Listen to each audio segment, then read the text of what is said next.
Dan pertanyaan untuk calon presiden nomor urut 2 Bapak Prabowo Subianto. Utang luar negeri adalah instrumen pembayaran yang sah.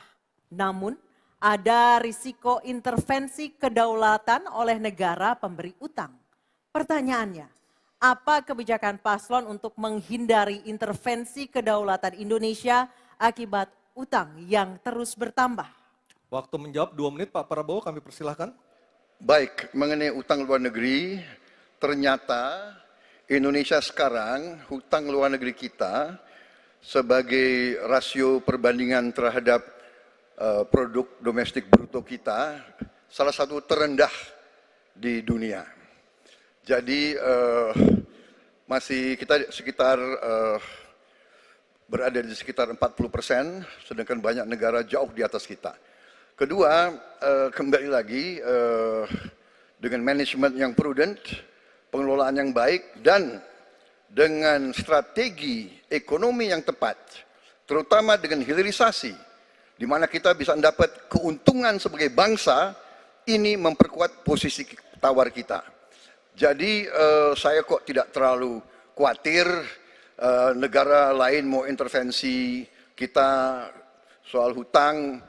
Kita sangat-sangat dihormati, kita tidak pernah default, saya keliling seluruh dunia, mereka sangat hormat dengan Indonesia, kita tidak pernah gagal hutang, dan saya sangat optimis, tapi kembali, kita harus punya kekuatan pertahanan yang kuat, supaya tidak bisa diintervensi, tidak bisa digertak, tidak bisa diintimidasi. Hanya dengan kekuatan kita akan dihormati dan kita akan amankan kekayaan kita, amankan ekonomi kita, amankan pembangunan kita menuju Indonesia makmur, Indonesia kaya. Terima kasih. Masih ada sisa waktu Pak Prabowo? Ya, Mohon tenang. saya tegaskan kembali ya, bahwa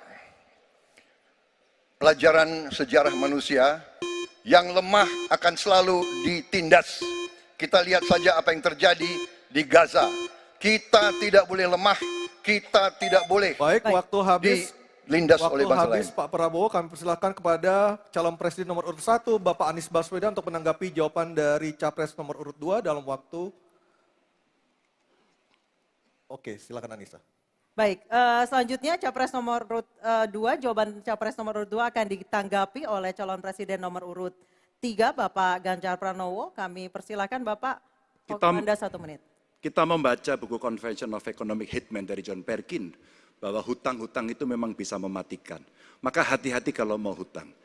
Terutama pada infrastruktur yang punya risiko tinggi. Kita mesti hitung betul, kita mesti prudent betul. Karena ini pernah dilakukan dan membuat banyak negara kolaps karena hutang. Namun demikian, kalau mau pakai kekuatan dalam negeri, artinya wajib hukumnya kita mendorong ekonomi tumbuh 7%, kemudian govern berjalan bisa dengan baik, maka ICOR bisa turun 4%, dan kemudian kita mesti betul-betul anti korupsi. Kalau itu tidak dilakukan, maka tidak akan tumbuh ekonomi yang ada di tempat kita. Ease of doing business mesti dilakukan. Hanya saja memang, kalau kita bicara pada industri pertahanan kita, mesti kita kuatkan industri dalam negeri. Jadi mohon maaf kaitan dengan hutang, no utang, no usang. Sehingga alutsista kita betul-betul kita lakukan transfer of teknologi dari dalam negeri. Baik, waktu sudah habis. Mohon tenang, mohon tenang, mohon tenang. Sekali lagi mohon tenang. Kami persilakan kepada calon presiden nomor urut 1, Bapak Anies Baswedan menanggapi jawaban dari capres nomor urut 2 dalam waktu 1 menit, Pak Anies. Sebaiknya disebutkan berapa persentase yang ideal, Pak, untuk kita di Indonesia. Kalau hanya mengatakan bahwa kita termasuk yang terbaik, berapa angkanya? Menurut hemat kami, kita harus bisa mencapai maksimal angka 30% dari GDP. Sehingga kita aman di situ, di bawah 30%. Dan itu caranya apa? Dengan satu, menata hutangnya, yang kedua memperbesar GDP-nya. Yang tidak kalah penting adalah melakukan pengembangan skema-skema yang lebih kreatif dalam mencari hutang luar negeri, termasuk pelibatan swasta. Lalu memastikan bahwa ada perluasan wajib pajak yang harapannya nanti akan memperkuat juga GDP kita. Di samping mengurangi kebocoran pajak. Dan hutang-hutang yang kita gunakan untuk aktivitas produktif. Jangan hutang itu digunakan untuk kegiatan yang non-produktif. Misalnya, hutang dipakai untuk membeli alutsista bekas oleh Kementerian Pertahanan. Itu bukan sesuatu yang tepat. Justru kita harus sebaliknya yang kita kerjakan. Baik. Terima kasih. Harap tenang dulu. Harap tenang dulu. Kita kembali ke calon presiden nomor urut 2, Bapak Prabowo Subianto, untuk merespon tanggapan dari kedua capres. Waktu Bapak 1 menit, silakan. Saya nggak mengerti. Jangan-jangan guru kita, buku kita sama, Pak Ganjar. Kok saya banyak sependapat. Terus aja. Saya akan bilang AA. Saya bukan orang macam-macam. Tapi Pak Anies, saya kira Pak Anies perlu belajar ekonomi lagi, ya kan? Jadi kalau bilang ideal 30%, dasarnya apa? Yang di bawah kita itu Arab Saudi, Rusia, pokoknya negara-negara yang punya sumber alam yang luar biasa. Tetapi 40% ya salah satu terendah sekarang. Jadi kalau kita mau bangun industri, tadi saya setuju sebagian dari yang Bapak sampaikan. Oh iya, kenapa? Yang penting utang itu produktif. Itu saya setuju.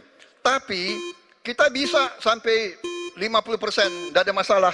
Kita tidak pernah default. Kita tidak pernah default. Kita dihormati di dunia. Baik. Terima kasih. Baik, terima kasih.